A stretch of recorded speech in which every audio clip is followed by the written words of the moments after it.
Proclamação do Evangelho de Jesus Cristo, segundo Marcos. Glória a vós, Senhor. Naquele tempo, os fariseus vieram e começaram a discutir com Jesus. E para pô-lo à prova, pediram-lhe um sinal do céu.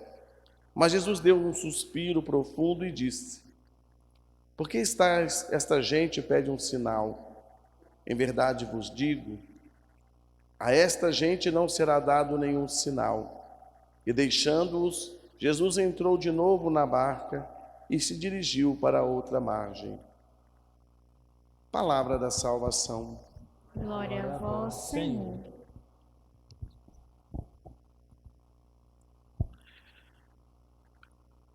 Primeira coisa que eu gostava sempre de vos dizer, que acho importante, é que a Bíblia não é, de forma alguma, um livro de história.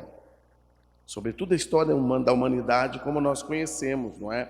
Com os factos, todos eles ali delineados, acontecidos tal e qual, relatados tal e qual aconteceu.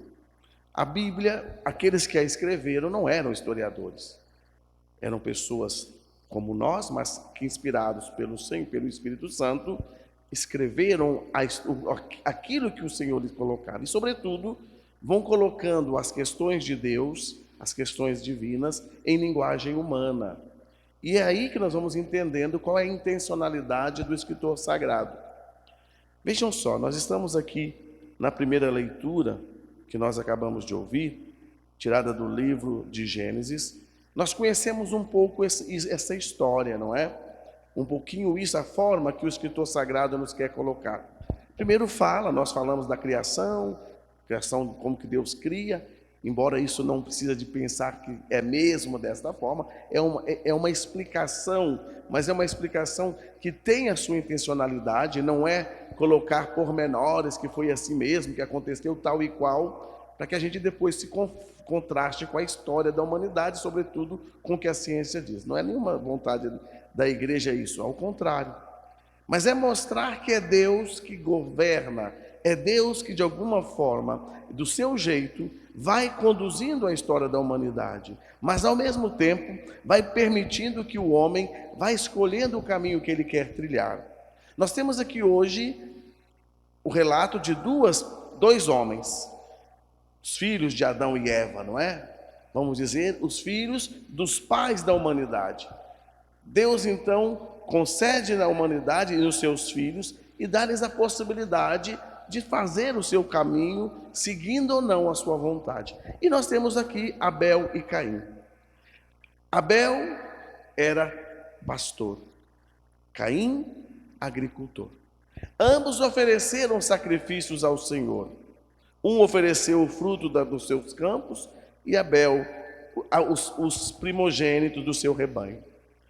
Por que será que Deus aceitou a oferta de Abel e não olhou para a oferta de Caim? Podíamos nos questionar aqui. Por que será que Deus não privilegiou você ter o seu olhar, a sua atenção àquilo que Abel ofertou? E por que não a Caim? Será que Deus é um Deus que olha, que prefere um em detrimento dos outros?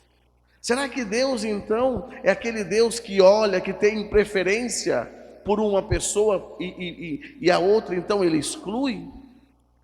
Se nós olharmos de uma maneira assim, muito grossamente, vamos falar que é isso. Que Deus não estava interessado nas coisas de Caim, mas não. E nós vamos entendendo isso, sobretudo, na própria forma que Caim se coloca diante dessa recusa de Deus da sua oferta. A inveja, os ciúmes, a raiva que domina o seu coração.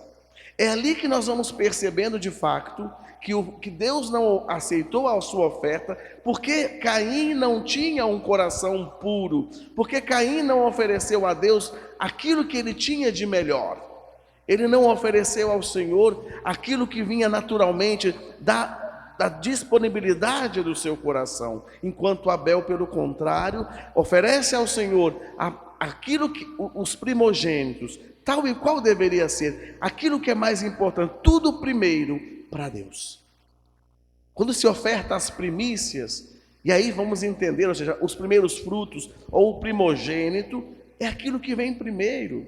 Porque nós entendemos que tudo, o centro, tudo deve começar e tudo deve convergir para Deus.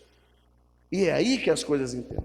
E a oferta de Abel, ela recebe de Deus este olhar, porque o coração de Abel era um coração generoso, que realmente dava com alegria e tinha o coração totalmente voltado para Deus, enquanto o de Caim estava um pouco obscurecido pela sua própria vontade, pelo seu próprio egoísmo, e por causa disso a sua oferta não foi aceita.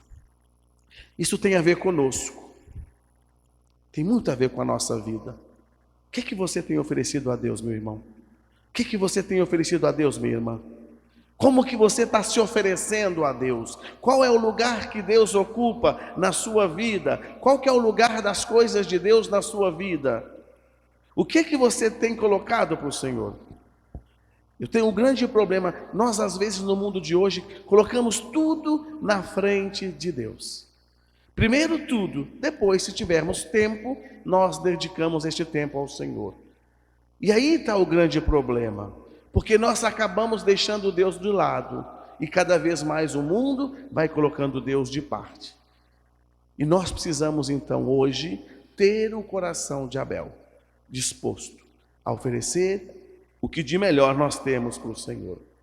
Mas reparem, apesar de tudo isso, e eu gostava de avançar, e eu estou falando mais ainda hoje da primeira leitura, porque ela nos ajuda a perceber este traço amoroso de Deus para conosco.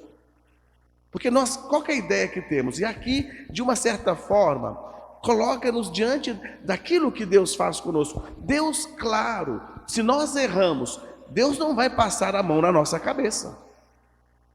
Não é porque somos dele, não é porque estamos com ele, que ele vai passar a mão na nossa cabeça quando nós falhamos. E por isso Deus vai questionar: onde está teu irmão? Caim, onde está teu irmão? E ele responde: Senhor, acaso sou eu o seu guarda? E claro que Deus já sabia o que ele tinha feito. E por causa disso, e da inveja, do ódio que estava no coração de Caim, Deus então vai castigá-lo, ou seja, ele recebe a recompensa dos seus atos. Portanto, essa ideia do castigo aqui não é tal e qual nós pensamos, Deus é um Deus mau que castiga. Não, é justamente a consequência dos nossos atos. Nós recebemos agora a resposta. Mas reparem aqui, Deus não mata Caim. Deus não quer a morte do pecador, mas que ele viva e se arrependa. E por isso, aí nós vamos entendendo como que o selo de Deus marca a nossa vida. Porque se nós olharmos agora, ele está marcado e ninguém vai matá-lo. Deus não permite que ninguém coloque a mão nos seus filhos. Então esta ideia de que Deus quer a nossa condenação, o nosso mal pelo nosso pecado, não é verdade. É o contrário. Ele vai vagar pela terra, mas ele não vai morrer, ninguém vai matá-lo. Ele não vai morrer porque alguém lhe matou. Então, reparem que o escritor sagrado coloca-nos este cuidado de Deus, que apesar do nosso mal, Deus continua ainda conosco, propiciando-nos um meio de nós convertermos o nosso coração, de nós mudarmos de vida, de nós abandonarmos o coração rancoroso, o coração invejoso, o coração que tem raiva. Nós precisamos nos render ao Senhor hoje.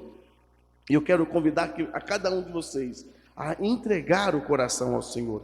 Nós precisamos sempre pedir ao Senhor que tire de nós a inveja, que tire de nós o orgulho. Aliás, o grande problema da nossa igreja é a inveja, o orgulho, quando nós queremos o lugar de Deus, aquele que não é nosso.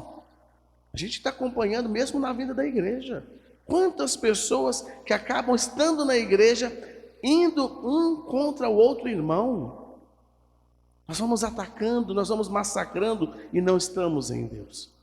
Nós precisamos ter a coragem de pedir ao Senhor que mude o nosso coração. E nesse sentido, não duvidar do Senhor, não duvidar da graça de Deus. E por isso o Evangelho de hoje nos vai mostrar aqueles fariseus, aquele povo, não é? Os príncipes, os sacerdotes, toda a gente que queria de Jesus um sinal. Por que a gente quer sinal? Eu quero um sinal porque eu não acredito em você. Então você tem que me dar uma prova daquilo que você é para eu acreditar. E Jesus lhes vai dizer: eu não vos darei nenhum sinal. Em outra passagem vai dizer: eu não lhe dou outro sinal a não ser o sinal do profeta Jonas. Aquele que foi, ou seja, que em Jesus está de alguma forma revelando a sua própria sepultura, os 3 dias que Jonas ficou no seio da baleia, e que ele ficará na mansão dos mortos e depois ao 3º dia ressuscita. Jesus é ele o grande sinal. Eu queria vos dizer com toda sinceridade, com toda garantia e certeza: Jesus é ele o sinal que nós precisamos. Nós não precisamos de pedir que Deus nos dê alguma coisa para eu acreditar. Nós precisamos acreditar no Senhor por aquilo que Ele mesmo é. Nós não precisamos ser como Tomé, que só acreditou depois que viu. Nós podemos crer no Senhor e na sua misericórdia, porque o Senhor confirmou, nos disse, e porque confiamos nele. Eu não quero sinal, e eu espero que cada um de vocês que está aqui, que busque o Senhor, não esperando esses milagres para acreditar. Que vocês não venham à missa ou venham ao grupo de oração, porque Jesus fez uma cura, um milagre. Ele está fazendo sem que nós vejamos. Ele sempre faz. Mas nós não precisamos de sinais extraordinários. A nossa presença diante dele é sobretudo porque sabemos que ele está conosco e que a sua graça não nos abandona jamais. Louvado seja o nosso Senhor Jesus Cristo. Para sempre seja louvado.